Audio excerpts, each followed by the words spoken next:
Hey guys, this lesson is finally the culmination of our study on solving quadratic equations. So we're going to build this off of the method of completing the square. I want to remind you the method of completing the square always works for every single quadratic equation, and I want to remind you it's really important that it's equal to 0 and that it's been put into normal form. Vertex form is easy because then you can actually backtrack it, and then other forms it's usually going to be easiest just to multiply it out and make sure it's in normal form equaling 0. So this is one I'm going to ask that you pause and do it on your own. And you can go ahead and skip all my explanation to the end and look at the answer, but then if you still need practice or you want to go back and look through it, you can go back, okay? So I'm going to ask you to pause now. Okay, so if you need to, let's look through this together. If you want, again, like I said, skip to the end of number 1 here.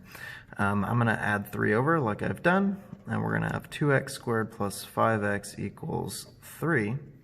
And then I'm going to pull a 2 out and leave x squared, and I'm going to use fractions here. I'm going to leave it as fractions because I just like to work with fractions actually, which I know I'm kind of weird. And then I'm going to divide the 2 over there.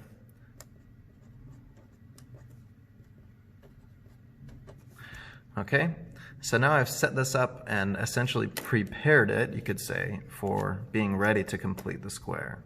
And we know by now that if you take half of this number and square it, that's what we want to add here to make the left side be a perfect square. So I'm going to add half of 5 over 2, which is 5 over 4 squared. 5 over 4 squared, and then in the end I've forced this to be a perfect square, right?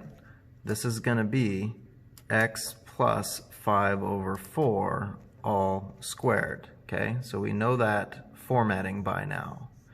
Half of this squared, if it's on the end, forces it to be a perfect square.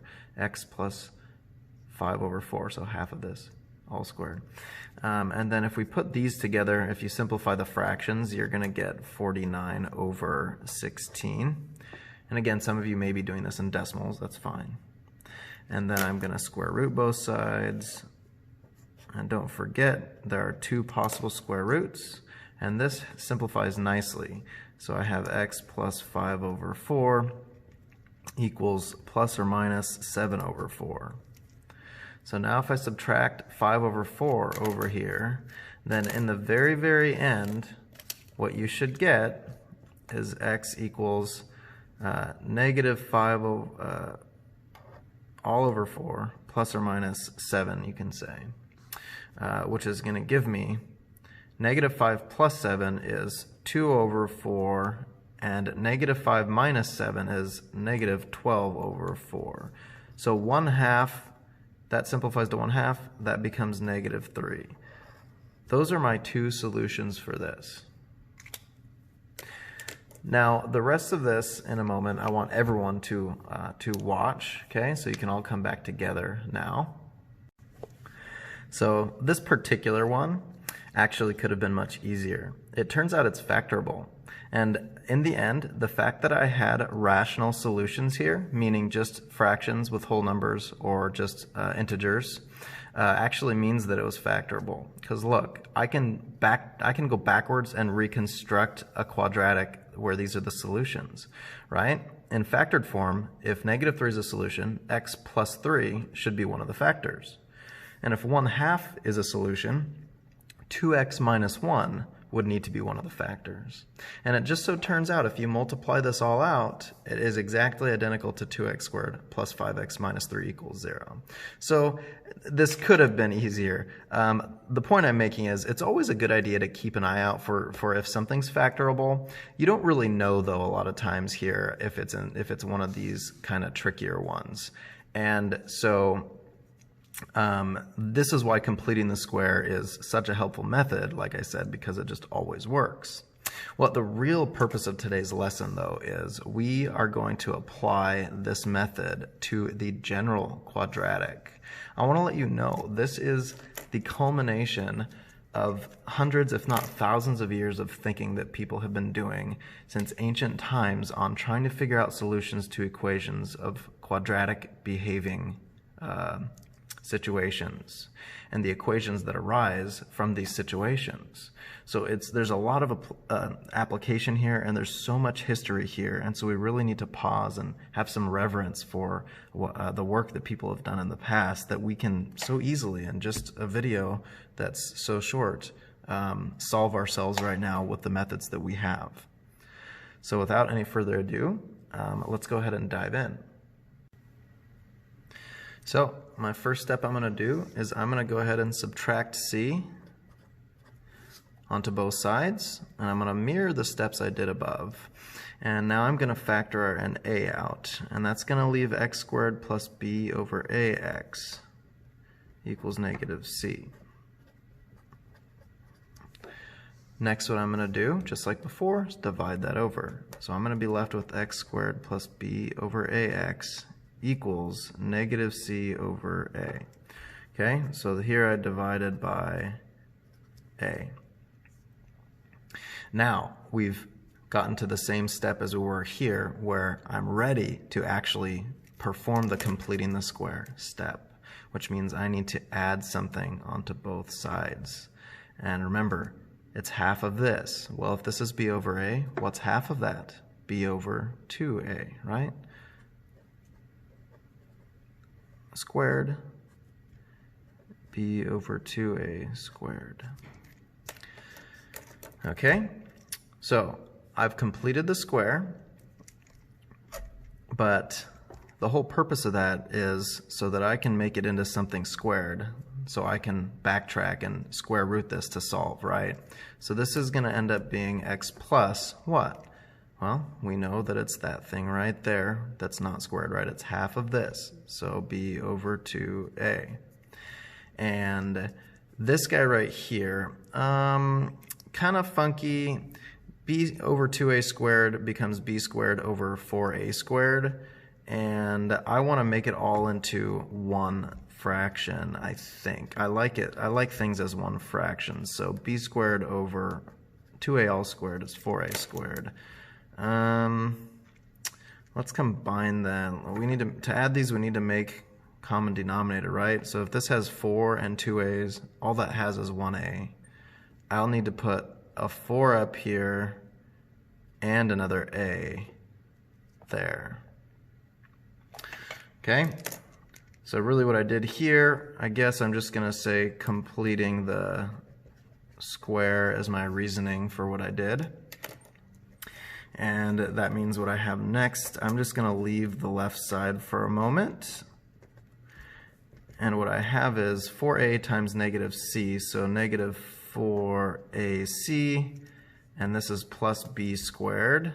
Remember, I made common denominator, so I could just put into one fraction. Those just stay like they are, but luckily that 4a squared business on the bottom is the same, so good. This is ugly, but you know what? It's pretty cool because you can see now that we're ready just to solve for x. And remember, the whole point that we're doing this whole time is actually finding what x could equal. So the next step, like I had before, was to undo this squaring, we're going to have to square root. Don't forget there's two possibilities. So over here I'm left with x plus b over 2a equals.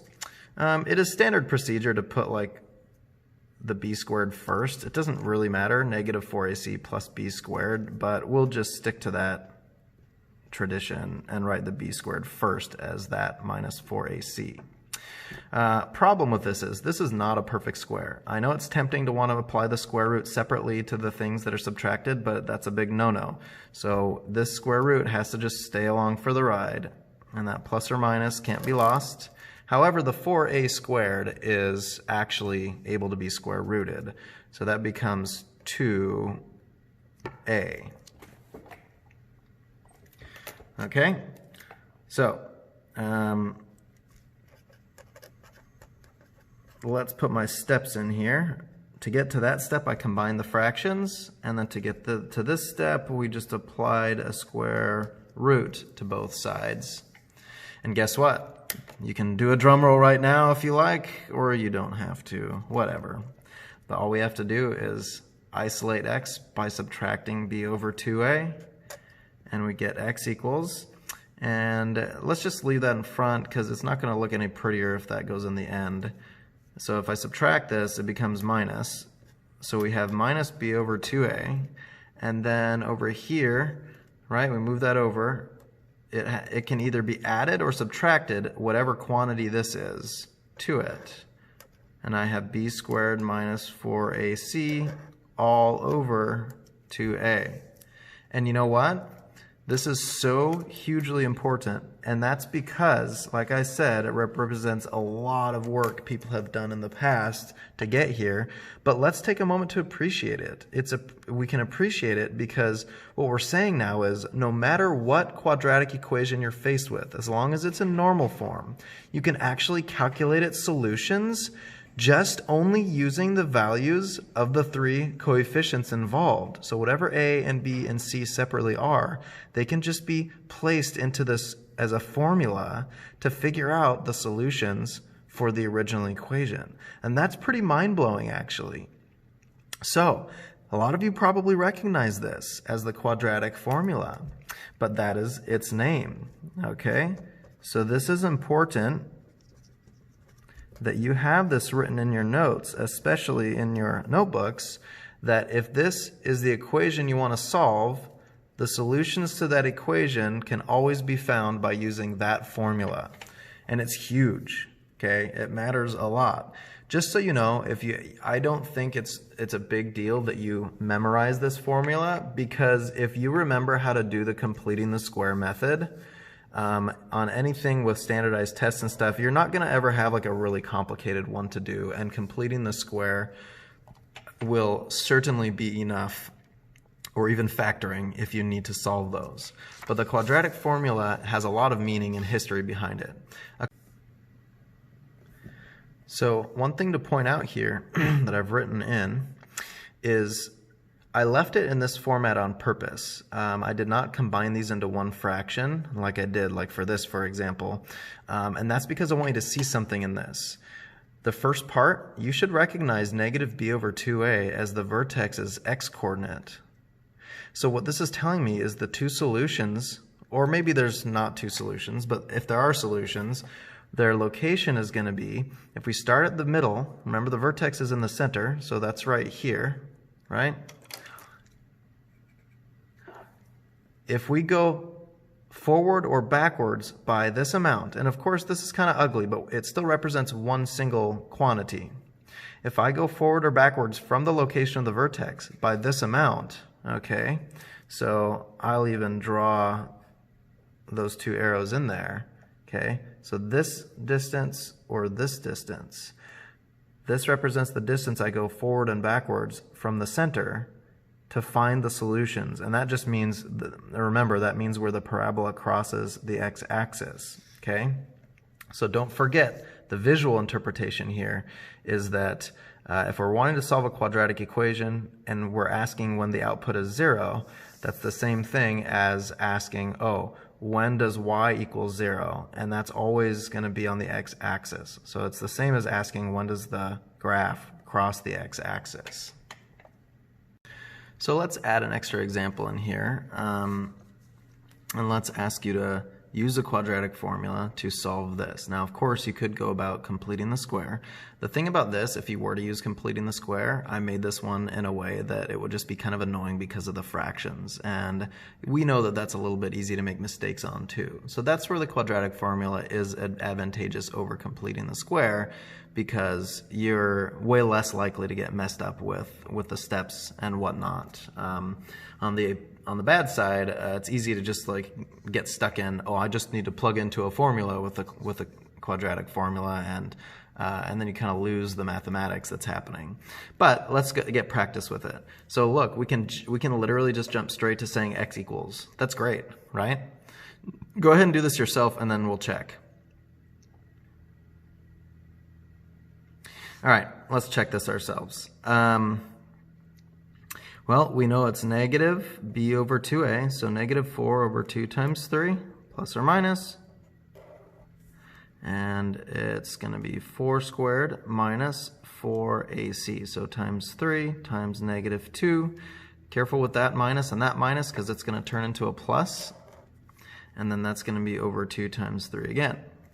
So what this gives me is negative 2/3, if I simplify that, plus or minus the square root of 16 plus 24, it looks like. Yeah, that's going to be a 40, I think, over 6.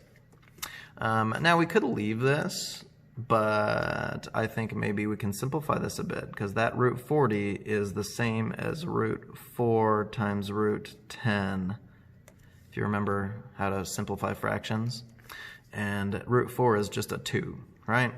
So this gives me negative 2/3 plus or minus 2 square root 10 over 6, which then is negative 2/3 plus or minus 2 over 6 is 1/3, so root 10 over 3. So with these two solutions, I want to remind you of something. Visually, with the graph, this is the vertex here, right? Negative 2/3. So what we're saying here is this is negative 2/3, and then we're going up and back root 10 over 3, which is about this much. So plus root 10 over 3, and then we're going to go back root 10 over 3, and that is where the two solutions are. And wherever the vertex is, we know that this parabola is facing upwards because that's a positive 3. So the vertex is, somewhere down here. Okay, so we know that the parabola exactly crosses at those locations. And the nice thing is, square roots aren't like exactly expressible as decimals, so it's nice that we have a way using this quadratic formula or completing the square to get this exact perfect location. So again, don't forget, this is the vertex, and this is the distance away from the vertex along the x-axis to get where the solutions are. That's it for today's lesson. We'll dive in more later. Happy math.